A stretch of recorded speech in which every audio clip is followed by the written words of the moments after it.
Hello, ladies and gentlemen, to another edition of Wrestling Talks and Thoughts. I'm your host, Saheem the Dream. All right, let me do your intro. Let me do your intro. Let me do your intros. All right, we got the lover boy extraordinaire, face full of hair. Ladies, beware. It's your man, J Mac Main. And we got always Swayze, never lazy, always on time and constantly on the grind. Your boy, Rashad. Yes, sir. Yes, sir. Ladies and gentlemen, welcome to another edition of Wrestling Talks and Thoughts. Fellas, let's get into it.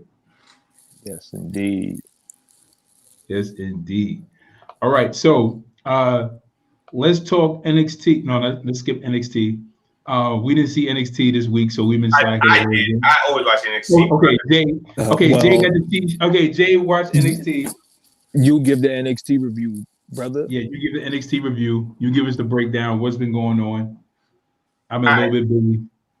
All right. So I'm gonna do a quick review. So basically, like it's their go home show before War Games. So Shotzi Blackheart team has been revealed in full strength. So you're gonna have Shotzi Blackheart, Rhea Ripley, Ember Moon, and Io Shirai. That's Okay. Shotzi Blackheart's team, and they're going to be competing against Candice LeRae, Tony Storm, Raquel Gonzalez, and Dakota Kai. Okay.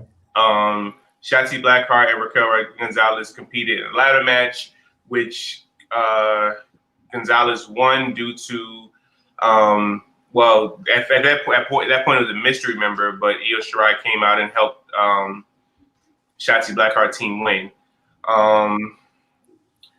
Pat McAfee's team came out talking hella trash of what they're gonna do to Undisputed Era. Undisputed Era had a little montage video of their what they're gonna do at War Games and stuff like that. Dexter Loomis and was it Cameron Grimes? Cameron Grimes. Yeah, they they kind of they kind of added fuel to their match tonight. Timothy Thatcher finally agreed to fight Tommaso Ciampa after he got jumped because Ciampa showed up at Thatcher's school and he got attacked by his students, so they jumped him. What else? The Grizzly Young Veterans came out. They were supposed to have a match, but then you had what's that team? Imperium come out. So they had the impromptu tag match. So now they brought Imperium is back. So now they're bringing like the UK talent over to NXT. Yeah, they kind of crossing. Well, so some talent they're leaving NXT. I mean the UK and just NXT brand themselves. Yeah, because I noticed Pete Dunne is over there. Pete Dunne is with Pat McAfee's team. What else happened? So there was a tag match with Leon Ruff and I forgot his name. Damian Priest. Yeah, Leon Ruff and Damian Priest team. While Cameron, the other guy, Gargano, commentary. Ethan Wick. Thank you for joining us, Ethan Wick. And I mean, to sum it up, that's pretty much it. It was pretty much a decent go home show for War Games and things like that. But it wasn't nothing that really stood out like that. So nothing really big happened. I mean, they were just pretty much preparing for War Games today. Right. For the most part, no big spots. Nothing really. I mean, what's going on with the Undisputed Era? Like, they kind of clash, right? They clash with like Pat McAfee and his crew, right? Well, 2 weeks ago, they came back, and with the big, Finn Balor brought them back, and they, had the big brawl 2 weeks ago. Last week it was the ladder match with Pete Dunne and Kyle O'Reilly for the War Games advantage. Pat McAfee in a mask ended up coming to help Pete Dunne win, but he claimed he was home. But but other than that, yeah, it was like Undisputed Era had a little cameo when they were out at dinner and they was talking what they're gonna do, and then Pat McAfee came in, cut a promo with his squad. So okay, all right, cool. I don't think all right, let's Pat's gonna make it. Let's get to SmackDown. So you guys, I know you guys seen SmackDown. I got to the main event. I was trying to catch up, but I got to the start of the main event, so I didn't really see the end of it. Okay. So I mean, overall the show was I'm just good. gonna fly with you guys. Okay. Did you check it out, Rashad? Not the entire show. I got to the last match I think I cleared was the Pat Patterson match, the Pat Patterson Memorial match, the six-way match. Yeah. So Pat Patterson. We lost another WWE superstar. It's interesting. Vince is outliving his talent. We lost Pat Patterson, unfortunately. Let's give a moment of silence for Pat Patterson's loss.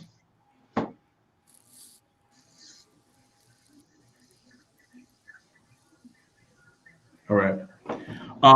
We lost another talent, Pat Patterson. This guy was responsible for the push of Dolph Ziggler. I want to add that in there. I want to say that. I mentioned that. Many other superstars, but Dolph. If it wasn't for Pat, Dolph was Pat's baby. Yeah, man. If it wasn't for Pat, then Dolph Ziggler would have not won Money in the Bank. Dolph Ziggler would have never won his first 2 World Heavyweight Championships. So, Pat Patterson was definitely responsible for that because he's seen the potential in him. Also, I did a little background research. I believe Pat Patterson was really close with The Rock's father because they were a tag team champion in NWA at one point. They were tag team champions together. And I believe they probably had some kind of friendship. So I think Pat Patterson had some sway with Vince McMahon, which is my point. And some talent being pushed the way they were pushed, So, we all know that Vince. We credit a lot of the genius and the talents that were pushed in WWE to be put in the forefront the way they were. But sometimes we don't know about those voices like Pat Patterson that was in the background telling Vince, like, no, you need to push this guy. You need to push this guy. And if it wasn't for guys like Pat Patterson, we wouldn't be able to see certain talents on display, So Pat Patterson, like hearing about him going, man, we lost somebody great backstage because he's one of those guys that help some talents, get to where they are. Yeah. A lot of people get lost in just remembering him as as the comic relief, but Pat was, he was a serious guy at one point, and he showed it. He showed it. He still had that in-ring talent at an old age, but he still put on a great show. Right. Don't cry, JJ. Don't cry. I'm trying that. He's in there. Don't worry. He's in there. He's part of the Stooges. Stone. They was a thorn in Stone Cold's side for years. So You know it. Yeah. Absolutely. So Sasha Banks and Carmella cut a great promo on SmackDown. But that was a high point on SmackDown. Their feud. I see some great potential in their feud. It was interesting to see them kind of go back and forth. I see some potential in their feud. I think this feud has the ability to bring out some great some great talents. Well, I'm sorry, not talents, but this feud has potential to bring out or allow people to see the great potential in Carmella. Like as her in-ring ability, her on-mic ability, her in-ring ability needs to be sharpened a little bit more. But I see this feud being a little bit more entertaining than I expected. I thought they cut a great promo on SmackDown. I thought it was pretty good.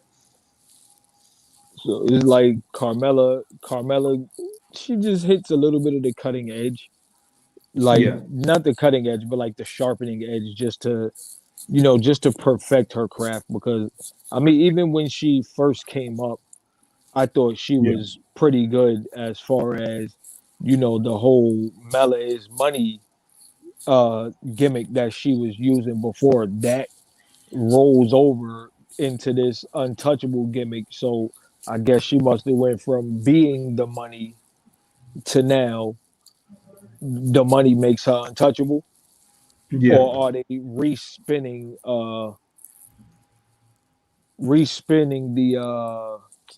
the Eva Marie web Mm, with the coloring and the idea of the whole untouchable gimmick. yeah, yeah. I, I think her even like coining the phrase "Mela is money," taking that whole little because I mean even though it was weird and it was just like Carmella wins Money in the Bank, Carmella's women's champion. It was like what the hell, but it was just the of that whole thing that kind of made it entertainment. Sorry, made it entertaining. And then you had James Ellsworth who came out, helped the Right. win. And James Ellsworth, his appearance alone and him just being involved was just funny Exactly. even though him actually grabbing the briefcase took away from the match because it was Yes, like it did. It this did. is the first women's Money in the Bank match we want to actually see a woman grab the briefcase. It took away from it, but like what she was able, what actually transpired in that small amount of time was quite interesting, quite entertaining, and I wanted to see what else they were going to do with the character. But her in this feud with Sasha, we're going to see how she stands on her own, and I feel like Carmella is becoming a little bit more comfortable. Um, but Hmm. I feel the chemistry between those two. I feel like a little chemistry between those two, and they could definitely they have some potential. They could do something. I um, think did they not have at least one or two matches in NXT before they both got called up? Not sure. more likely. My thing is, as far as the Money in the Bank, I agree with you, Side. Like, I feel like a woman should have won that match. Instead of James Ellsworth, or as Sasha referred to him yesterday, the guy with no neck. Um, she should have won that. But at the same time, it gives Mela her bragging rights of winning the Money in the Bank championship. I mean, Money in the Bank contract match twice. So technically she's a two-time winner for one match, I guess. So, I mean, I guess it builds to that. My thing is, I feel like Mela left, with running around with R-Truth, not really doing anything important or relevant like that. And for her to leave, come back, be repackaged, and come back and go straight into the women's championship pitches, like, all right, well, let us see something first before you start attacking. We don't even know what her damn ring gear looks like outside of her attacking. Right. But we don't know. She doesn't have. We don't know if she's gonna. Well, I'm sure she's gonna come with new theme music and like that. So she's been totally repackaged. But I feel like she should have feuded with someone else first Right. before jumping into the women's title picture. But I guess on that same token, like, who else do you have? Because you don't want to throw Bianca in there yet, because you want Bianca to win on a big stage. We just seen Bailey. Grandstand for the whole year. Yeah, so we don't want to see Bailey no more. Definitely don't want to see Natalia. We know. I don't think anyone wants to see the vote Right. as the champ right now. Yeah, exactly. Real quick, we got Sean Keys. Just hit the comment section real quick. I'm sorry, guys. Ethan Wick says, going to the moon. Excuse me. We're going to the moon, Ethan. We're going to the moon. Come with us. To the moon, baby! Sean Keys says, what's up, fellas? What's up, Sean? Sean. Sean, we're waiting for you to come on the show. Sean Keys says, backstory, a lot of people may have forgotten between those two. Sean Key says, but her coming back and attacking Sasha is a perfect way. I'm sorry, is perfect. Why have another feud? Also, Sean says Sammy came back and got the IC title off bat. So Sean raises those interesting points. I think but you're right Well, though. I Like, mean, but Sammy did have it when he left, though. you said what? I said, but Sammy did have it when he left. So I No, he mean, did. for him to come back and actually just be like, wait, well, excuse me, you guys forgot about me. I'm Yeah, actually the unbeaten champion. Like, excuse me, guys, don't forget me. right. So I mean, that actually brought life back into that feud because the IC title was getting a bit stale to me. It was there when they changed the look It of it. is. They need somebody. Yeah, they definitely need Yeah. somebody more exciting to hold the IC belt. Somebody more believable, I should say. Sami Zayn is not believable. He's too wonky. He's too goofy. Flapping around. You know, he's an excellent wrestler. Sami Zayn is an excellent wrestler, but Sami Zayn needs to have a more of a serious approach to his character. And I feel like people like Bobby Roode, Samoa Joe, who else? Cesaro. Who else can I name? John Morrison. The Right guys that now, are constantly right, overlooked. Right. right. So these guys could definitely be better, Yeah. better people to hold that title right now. Another hot point, real quick. Yeah, but they're all pretty much sorry. I was saying those guys are all pretty much tossed off as sidekicks right now anyway. Yeah, Like in all of their storylines, they're pretty much like sidekicks. yeah. Sean Keys in the comment section. Sean Keys says Which is Sammy is bad. They live need though as not a be character. sidekicks. They need to be in the title pictures. So Sean Key says Sammy is blah though as a character. So he thinks he's, Sammy's I live. mean, I definitely think that he's not yeah, Sammy's not doing it for me as far as like yeah. He's definitely not doing it for me as far as yeah, I mean, but like John Morrison shouldn't be the Miz's sidekick. John Morrison is a way better in-ring talent than the Miz. John Morrison can hold his own on the mic. You know what I'm saying? He's not as he needs more time on the mic than the Miz. But no, I'm serious. I feel like he does. Yes. Yes. But I agree. I agree. Yeah, but there's so many other people who can hold that belt. Like I wouldn't mind seeing what's his name, Matt Riddle. Like they should put the belt on Matt Riddle. Yeah, but see the thing with Morrison, like I feel like Morrison, he's become worse than sidekick. He become like a jobber, you know what I'm saying? Because like every time they get into something or they get attacked, like he's getting the worst of it, and I'm just like, come on, bro. Like you brought him in just to be like worse than, I hate to say it, but the Ricochet. I mean, they have to protect. They have to protect the guy. Yeah. Yeah, but I mean, Morrison didn't come back for this. Now, arguably, Miz like is their modern day John Cena without the muscle. Who's that? Who's the modern day John Cena without the muscle? Miz. Oh, Miz. Oh, yeah. It's like the way the way they're the way they're doctoring Miz to make sure he stays away from injury and everything is like he's the modern day John Cena right now. They're really giving him his respects for his time put in and the fact that he's actually been taking care of himself to avoid injury. Yeah, well, the only reason, it's like what Daniel Bryan says. I'm going to refer to what Daniel Bryan says. He says, you're a coward in the ring and you don't take any risk. Did that go Miz through? takes no risk. Miz take, you know what I realized too? And it's so funny because it's like, if you look back at Ric Flair's matches, Ric Flair didn't take a lot of risk. Ric Flair would get beat up the whole match, Agreed. put you in the boy pin, and the match is over. Or he put you in a figure four. He give you like 5 chest chops, 5 chops to the chest. Give you a back body drop. Hit you in the knees like 2-3 times. Put you in the figure four. Match is over. While you're doing all the slamming, all the lifting, all the power lifting, Flair have you sitting there doing all the work. He didn't do anything. He didn't take any risk. And that's what the Miz does. The Miz does not take any risk. He just does a lot of standing moves. He doesn't do anything. Like Miz is not that excited in the ring, but he's great.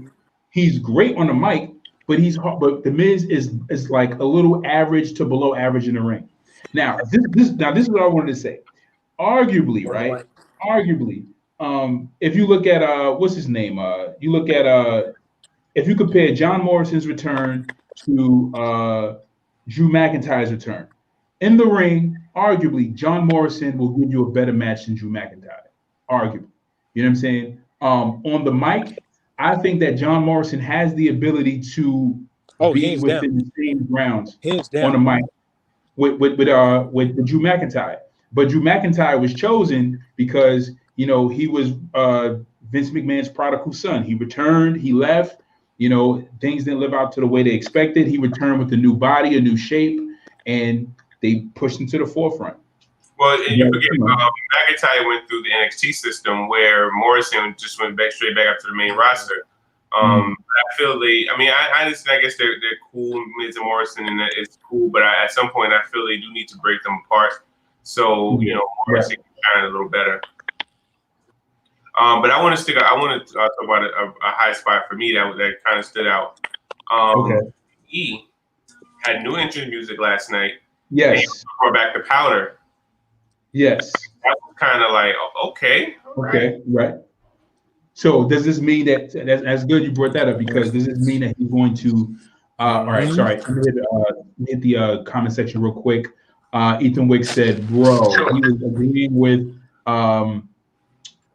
Matt Riddle being Intercontinental Champion, which I think will be a phenomenal idea. Let him hold on to that belt for a while. He has to go for the U.S. Championship because he's on right. I'm sorry, he's on Raw, but I think IC would be better. I'm sorry. Ethan Wick laughed at Ric Flair's horrible in-ring ability. Ethan Wick also says Morrison is underrated. Yes. Absolutely. So Jay, yes, I totally agree. No, I'm sorry, Jay. You was talking about Big E, and I was agreeing with not agreeing, but I wanted to bring up yes, him coming in with his attire. The question I wanted to kind of like pose or just kind of throw this out there was, do you think that a new uniform is coming, a new look? Do you guys think, Rashad? Do you guys think a new look is coming? Because that's been E's look since he started. He just came with the sleeveless vest, with the New Day, but that singlet has always been his thing. Well, I mean, like a new look as far as because remember when he first came in, he had like the whole the Lion of Judah. He had like the whole different color patterns, but now the colors he wear are the same. He wears the same outfits as the New Day. Like whatever New Day's wearing on Raw, he's wearing on SmackDown. Right. I'm talking about the whole pattern. Is he going to like come into his own, like Oh yeah. Eventually, I think he's gonna come into his own, like the same way how when Kof was the champ and Kof, like their whole attire started to evolve around Kof. Yeah. So I think he is gonna like get his own attire for him and his identity on SmackDown, while being that they're kind of starting to. It seems like they're kind of starting to put Kofi and Xavier on a heel turn. So it kind of seems that way, while E is going more of on a different route. Okay. So they may switch up the attires to reflect heel and a heel and a face at the same token. So you know what, and if they did that, that'll be a great idea. If either Kofi or Kofi and Xavier went heel and Big E stayed face. Sean Keys, hit the comment section real quick. Sean Keys says, my thing is, what was the point of breaking them up? Because so far it hasn't made any sense. It hasn't. It's because they've been stalling on E's push. Right. He should have been definitely part of that Survivor Series men eliminations team. But with Seth Rollins being out possibly for another month or so, I mean, let's see. A slot is opened up, so let's just see, if E's pushed at that point. But Yeah. Hopefully, I'm hoping that well, you know what? Okay, let's talk about this real quick, right? Royal Rumble prediction. Who you guys think is going to win the Royal Rumble? And I think there's certain favorites, but I have one guy in particular I think is going to win the Royal Rumble. And the reason why I'm bringing up the Royal Rumble and what makes it relevant to this conversation is because we're talking about Big E's push. So Big E could be one of those guys who actually goes to the end and wins the Royal Rumble. And I'm looking at two people right now. I'm looking at Big E and I'm looking at Bobby Lashley as being winners. But if we're talking about pushing Big E right now, now would be a good time. But that would possibly interfere with Roman's title reign and what's going on. Because if Big E wins, because we got the Royal Rumble winner, plus we got the Miz being Money in the Bank, right?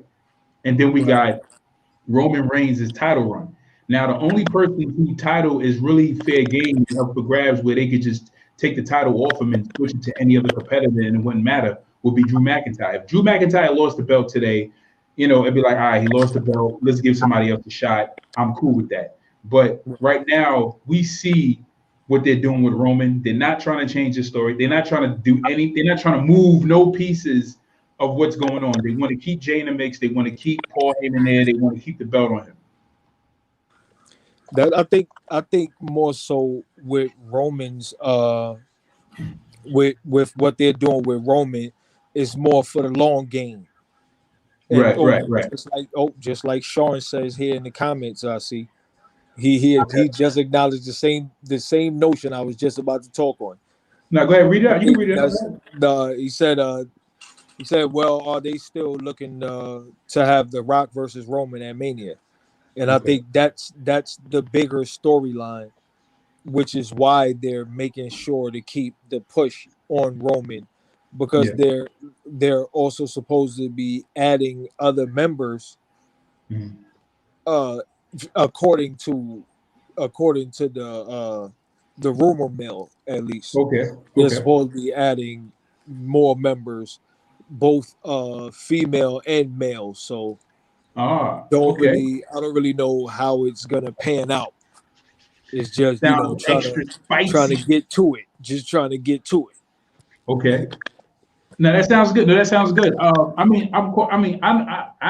have been fantasizing about pause. I've been fantasizing about Roman having a whole stable. Like I've been thinking about. I'm like, Roman, Usos, Nia Jax, and Tamina.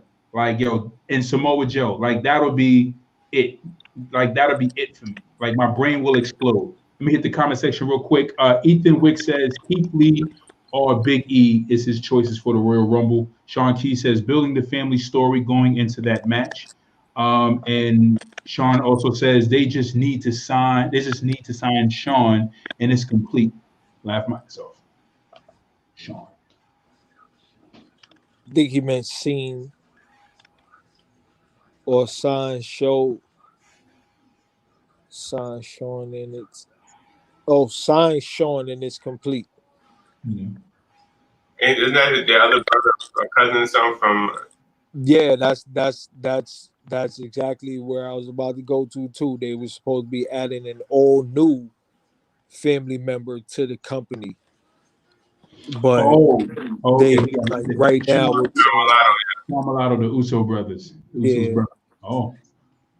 So he's wrestling too. Yeah. Okay.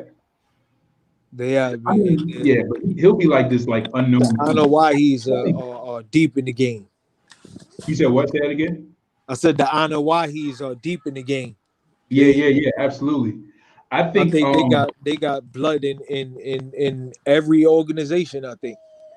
Oh yeah, I think if they just use the pieces that they have already, like like the names I named, but if they sign him, it'll be a good like boost or a good stepping stone for him if he's especially him trying to break in. So it would work, but with that, Sean Key says he's not officially signed to AEW as of now. He's just wrestling. Okay. Oh, he just wrestled. Sorry, he just wrestled. Speaking of which, speaking of the storyline. All right, so Roman Reigns turns on Jey Uso again, which I thought was a great way to end the show last night. I mean, it was kind of expected, though. Huh? It was kind of expected. You you expected it? Yeah, like if you paid attention to earlier interactions, like when after they went to the back after the initial interview, and Roman was like, "Well, there's consequences to every action." Right. So it was like at that moment to me, it was just like, okay, well, what is he gonna do? Either he's gonna go out there for the match and then be like, "Oh, nah, you got it, bro. You on your own." Right. Or he's just gonna mid-match, you got it. You right. on your own. Either way, Right. just leave him out there to dry. So I thought he was going to leave him out there. Hmm? No, I said I thought he was going to leave him out there. That's what I thought initially.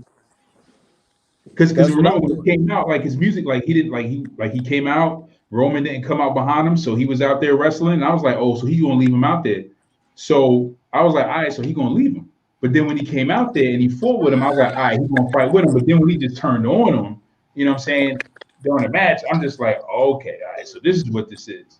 So I'm like, so where do we go from here now? Because I'm like, Jay, you need to leave this relationship. It's becoming very abusive. I'm like, you can find someone better. He don't want to. He don't want nothing better. He need it. Like, Jay, come on, Jay. Like, come on. I'm gonna get him. He like Pookie. He got to keep coming back. Yeah, I keep coming back. I'm like, come on, what's going on? It's like, but I thought that, I'm just interested in like, okay, all right, so what's gonna happen? What's gonna happen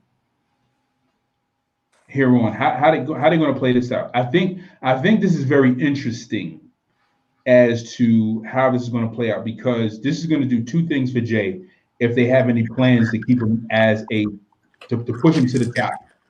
They got to keep him strong. So in my opinion, I think the best bet is for Jay to give a savage beating to Roman. Like, in my opinion, I feel like Jay should just give a savage beating to Roman. Let them let them do something, but they need to kind of like play it out to whereas Roman is feuding with Kevin and he's also feuding with Jay, and then somehow bring it back full circle to whereas Jay and Roman start to work together. Something like that. I think that's kind of what they were waiting to do with Jimmy. Okay. And waiting with him and his health coming back. Because I think that's why they used him as part of the initial title match in the first place. Well, not the initial, the second one, the I Quit match. That's why they used him in that match to kind of put him in place. Like, okay, he's already in place in the equation. So now when he does come back, it's easy to just fit him right on in. Right. Which definitely makes sense. And it seems like they're actually going that way with the feud. So I think let's revisit before we move on to the next segment, because we're like 30 minutes into the show. I think so. Let's talk about this Roman Reigns versus The Rock match. I don't think that's gonna happen. I don't know. I don't think that's gonna happen. They haven't spoke about it. Rock hasn't coming back. I mean, there's been no talks about The Rock talking to the WWE so far. Well, you know what? And I think he's like gearing up to film Black Adam, and I think he has like 2 other movies he's supposed to be filming. So I don't know. I think he has like 3 superhero movies in the works. So I think he has like 3 different superhero movies in the works, like in the next year or so. Yeah. So yeah. That man is busy. Oh, he getting that money, man. He getting to that money. Oh yeah. Plus, trying to relaunch the XFL, man. Listen. Oh yeah. All right. So we are 35 minutes into the show. It is time. Well, we can address the elephant in the room real quick. Okay. As we all know and heard by this point, whether you watch it or not, we all know Sting has signed with AEW, which is going to not only bring fans who are fans of Sting over to AEW. They're gonna bring a lot of people to watch just because. So I honestly feel with all these connections, WWE needs to step it up because these weak storylines they have going on now is gonna get because we're already bored as fans now. So they don't do nothing to spice it up or to like jazz it up. A lot of fans are gonna go start watching AEW. Now when they had WCW thing. We had Sting. They had The Rock. They had Stone Cold. They had Taker. They had DX. They don't have those guys anymore. So they're really in trouble.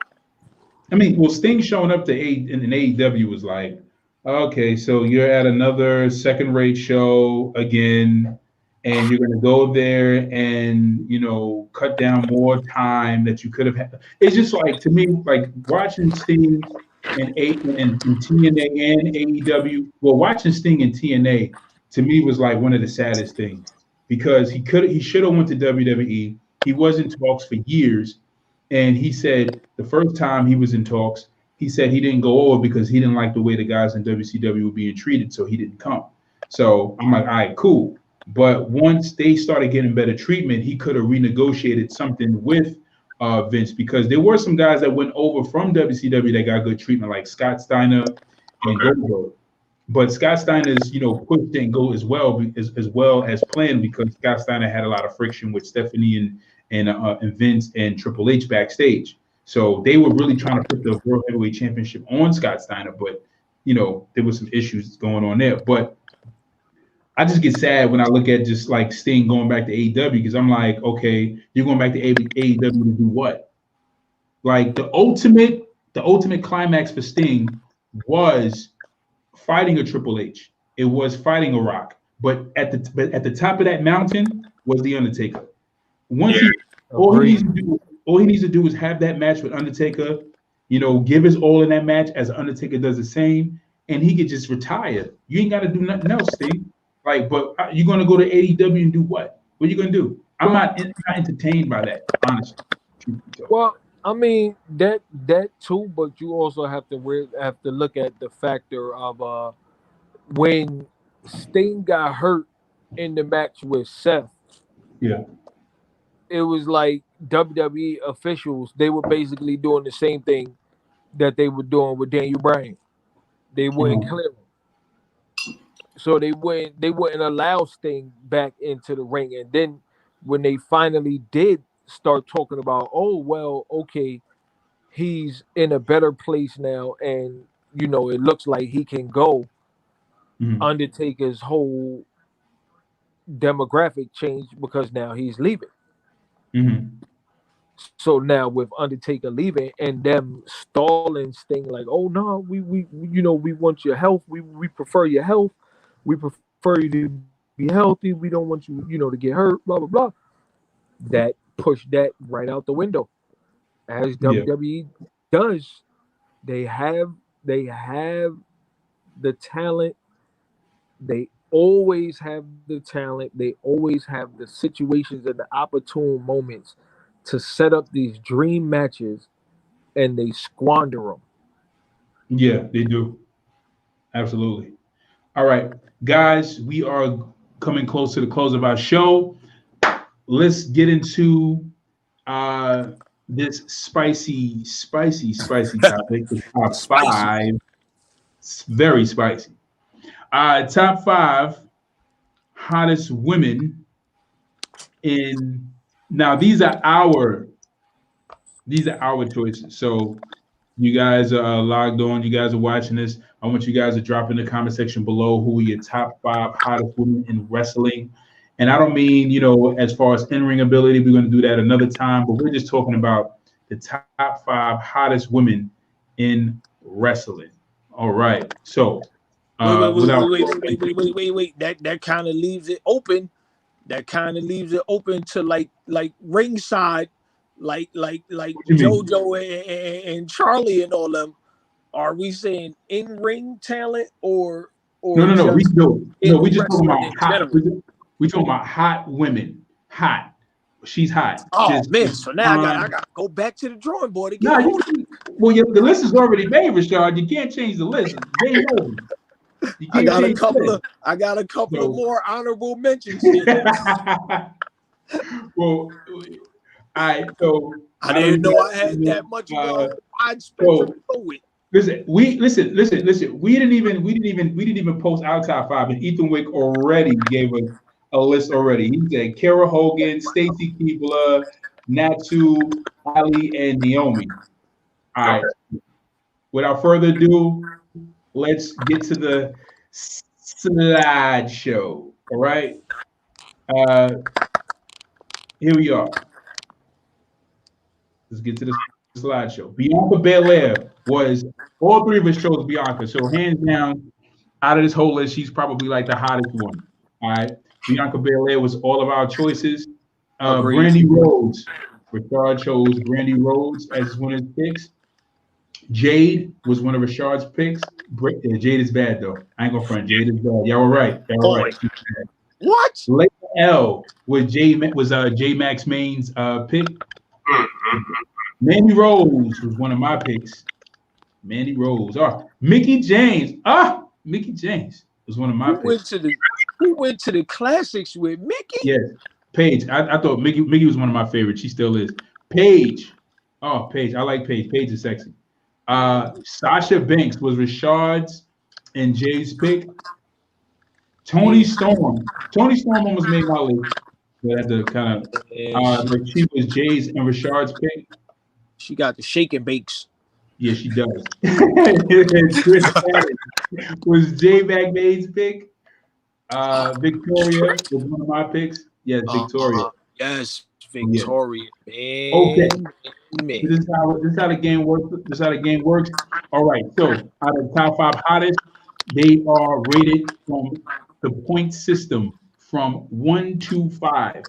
5 being the highest, 1 being the lowest. You can rate 1.5. You can rate 2.5 and so forth. 2.6. 2.8. However you want to do it. But 1 being the lowest, 5 being the highest. You can't go below 1. No zeros.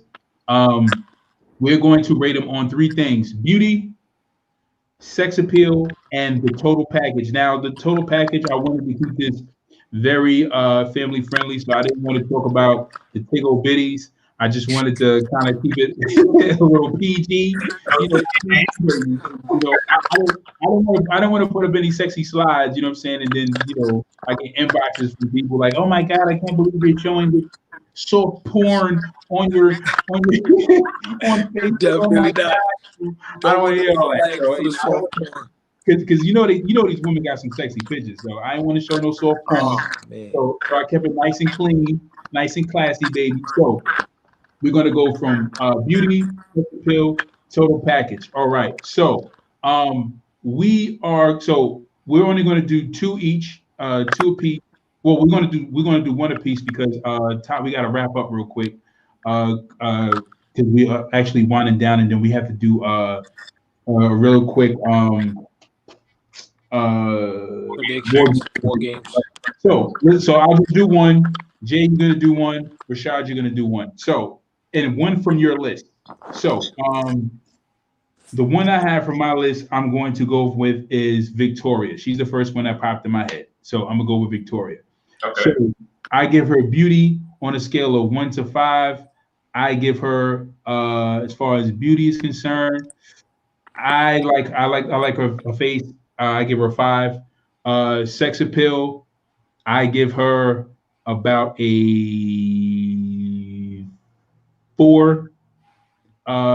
Total package, I give her about a 4. All right. Me, for Victoria Beauty, I'm going to go 3. Sex appeal. Yeah, Victoria wasn't that cute to me. I don't know. Sex appeal, she wasn't that sexy to me. 3. Total package, she had a decent 4. Damn, Jay. Okay. Damn, brother. It's all good. It's all good. It's all good. Go ahead. Honest mean, opinion. It's all good. I honestly found Victoria scary but sexy. She had that little sex appeal that put a little bit of fear in you. You know what I'm saying? You had to look at her and be like, nah, she might put the paws on me, but it might be well worth it. You know what I'm saying? In the beauty area, I give her about a 4. Sex appeal 4.5. Total package, because the woman could wrestle and she always made sure that she was in shape. That's a 5 all day. Yeah. Okay. Sweet. Ethan Wick. He gives Victoria a 4, a 3, and a 3. Okay, dang. So y'all really say y'all was like, all right. I thought she was hot. She was hot to me. Yeah, see, Ethan had my numbers, but in reverse. He did, absolutely. Ethan definitely had it the other way up. So Jay, choose one from your list. So I feel we all should do Bianca, but we'll do that after. I'm gonna go with Layla. That's my girl. I was watching the videos of her. So beauty, Layla, bad. So I'm gonna go with 4 for beauty. Okay. Sex appeal 5 because she was sexy, and total package, I'm gonna say 4.5. 4.5. Okay. All right. So with Layla, beauty, I thought she's beautiful. Like she's pretty. She's real pretty. So I'm gonna give her beauty a 5. Sex appeal, I give her I gotta give her a 5 for sex appeal. She was sexy. Total package, on the other hand, I give her a 3.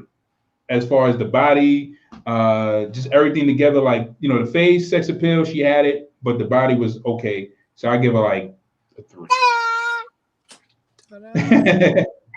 What 3? Rashad, Layla. Oh man, yeah, Layla. To be honest, I had to think for a few minutes. I was like, wait, Layla. Oh, the Spanish Joan. Hold up, I remember. Yeah. You want me to put the picture up so you can? She wasn't really one of my tops. So she wasn't really one of my tops, bro. Like you must say watch the original Tough Enough. I sure didn't. Nope. That's why. Nope. Showed up didn't. Nope. I guarantee you I missed it. But just because I can't be biased, I'm gonna just give her straight 4s all through. All through? I ain't gonna take a dump on her, but I ain't gonna, hit her with a mediocre. So I'm gonna give her straight 4s all the way through. All right, cool. So Rashad, let's go to your list. Choose one from your list. Whew. Oh man, oh baby. Who should I pick from the list? See, I'm going with a cheat code, and I'm stealing one of my honorable mentions that ain't even honorable on. Nah, you can't do that. Nope, you can't do it. You gotta go through your list. Nope. No. Yeah, go to your list. Wait, I can't even remember who I put in my top 5. Give me half a sec. All right. I had Sasha. I had Sasha Bianca. You had Toni Storm. You had Sasha Banks. You had let's see who else you had. Jade and you had Jade and Brandy. Right. Jade. Right. And you had Bianca Belair. Right. That top 5. I'm gonna steal Jay's favorite, Sasha Banks. Boss time. I reckon. Okay. I mean, the boss, she is beautiful, but I'm gonna have to give her a 4 and a heezy. I'm not giving her a 5 because she just a tad bit too frail for me in the size game. But you know what I'm saying? I'm gonna give her a 4.5. Sex appeal, like I said, nah. Off that, she getting a 5 because the outfits she be wearing be on point. And total package, she brings it all together. Yeah, she brings it all together good. So I'm giving her a 5. I'm giving her a 5. I'm giving her 4.5 and 2 5s. Okay, 4.5, 2 5s. All right, Jay, what you got? You going 5s all day? Yeah, I think yeah, 555 for Sasha. You going 5s all day? Okay. All right. So for beauty, Sasha, for me, I think she's pretty. But for her beauty, I give her 3.5. Sex appeal, I don't think Sasha is that sexy at all. I give her 2. Whoa, I'm sorry, guys. I'm sorry. Yowza. I'm sorry. Yowza, a 2. And for the total package, because total package all together, Sasha got some little cakes. She got a little cake. She worked with some little Debbie's right there. But I mean, other than that, her coming in with those colorful weaves, I'm like, all right, if she wears it well, she makes it work. I say all together, her total package, I still give her package about I give her like a 4. I give her a 4. Victoria got more a 3, a 2, and a 4. Yeah. I'm sorry, guys. Ethan Wick. Let's go to Ethan Wick real quick. Ethan Wick says he gives Sasha's beauty a 4, gives her sex appeal a 5, and gives her total package a 3. All right, we're going to go to one of Ethan Wick's women from his list, Stacy Keibler. I'm going to choose Stacy Keibler because Kira Hogan, I forgot how she looked. I know how Stacy Keibler looked. Natsu, haven't seen her. Ali, haven't seen her. And Naomi. He says Naomi. You know what? Let's do Naomi. Naomi. Yeah. All right. So I'm going to rate real quick. Naomi, I give Naomi's beauty a 3. She's a strong 3 for me. Her face is not all that good, but it's not bad. Sex appeal. Naomi doesn't come off as really sexy, but she has a nice body though. So I give her about a 3 sex appeal. And total package, the package is nice, so I give her about a 5. All right. So beauty for me, I'm gonna say 3. Sex appeal, we really don't know, so I'm gonna give her a 3 and a possible because Jimmy don't play that.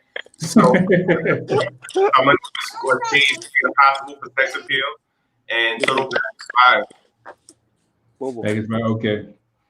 Rashad, what you got? Naomi. Yeah. Beauty, yeah, not really. Yeah. I'm gonna be generous and give her a 4. Okay. Because I do give her her melatonin. Her melanin level. Yeah, pretty gives nice. An extreme beauty. So that right there, that puts her up at 4. Okay. Sex appeal, yeah, like she hasn't really been put in any sexy situations where you could really sit there and be like, yeah. So sex appeal, I'd have to give her a 3, just borderline basic. Okay. And total package, total package, everything all together. Like she comes out, she's super confident. So I'm gonna give her a 5 hands down because her total package, her confidence level be way through the roof. Okay. Especially when she came out there with the what was that glow helmet on that one time? Oh yeah. Yeah. Oh yeah. Absolutely. All right, Ethan Wick. He gives Naomi a 4, sex appeal a 2, and a total package of 5. All right, so War Games.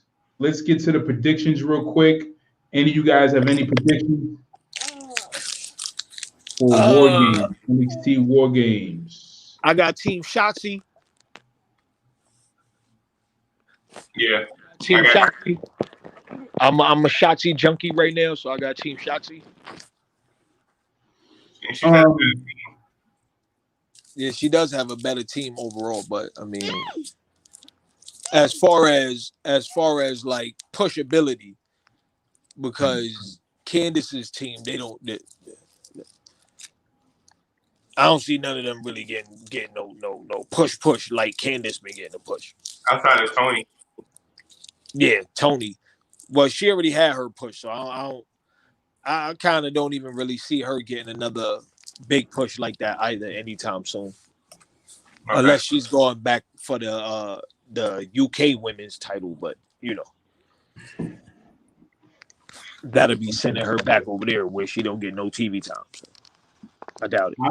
I'm just open to see a great match. I want to see how this. I'm really into seeing this match between Pat McAfee's team and the Undisputed Era. Yeah, I honestly hope that UE wins because you know I'm a huge UE fan, but how they're looking, you know, I guess for them for that. Okay, y'all done enough. Time for you to go to the main roster. To see them losing, I don't want them to lose. But I have a strange feeling they're probably gonna end up losing tonight. But I want them to know. You know how it goes. You know how it goes whenever teams or a guy is getting ready to get that call up. It gotta be a loss before all of that. So right. They don't give too many call ups with wins. I think the last major call up that was on a win was the Raiders?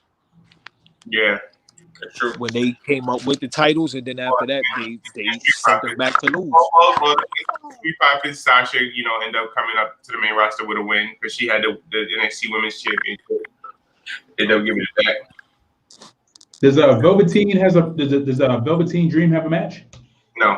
No. That's what I'm highly disappointed about. They need to bring my boy back. Yeah. So is Gargano and Damian Priest are going to fight? Gargano, Damian Priest, and Leon Ruff have a triple threat match, right? Yeah. All right. Okay. All right, guys. Let's wrap it up. We thank you guys for joining us for another edition of Wrestling Talks and Thoughts. I'm your host, Saheem. I am your host, Saheem, the Dream. And I'm here with my co-host, Jay McMahon. You can join us for another edition of Wrestling Talks and Thoughts every Sunday, Monday, and Tuesday. We will post up in the groups to let you know the next time we are going live and the time. We are going to be live tomorrow. We are going to rate WWE's NXT War Games. We're going to rate about like 2 or 3 of the matches, you know, kind of like give a rating on how great it was. They usually put on classic matches, but we're going to rate it based on our expectations and what happened and so forth and XYZ. But Rashad, my brother, thank you for joining us for another edition of Wrestling Talks and Thoughts. We are so happy to have you here. We are glad you were able to come on, give your views and opinions on wrestling. We enjoyed you, bro. But join us again next time. And I am signing out. I am Saheem the Dream. It's your boy Jay McMahon, Wakanda Forever. I'm Rashad, aka Mr. EBE. I appreciate you guys inviting me on again. And you know, it's always a pleasure. So, you know, it's always a pleasure. Absolutely, Rashad.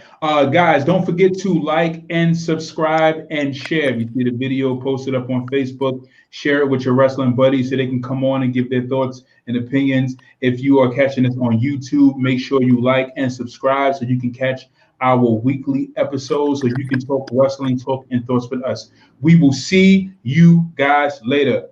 Peace. 2 times.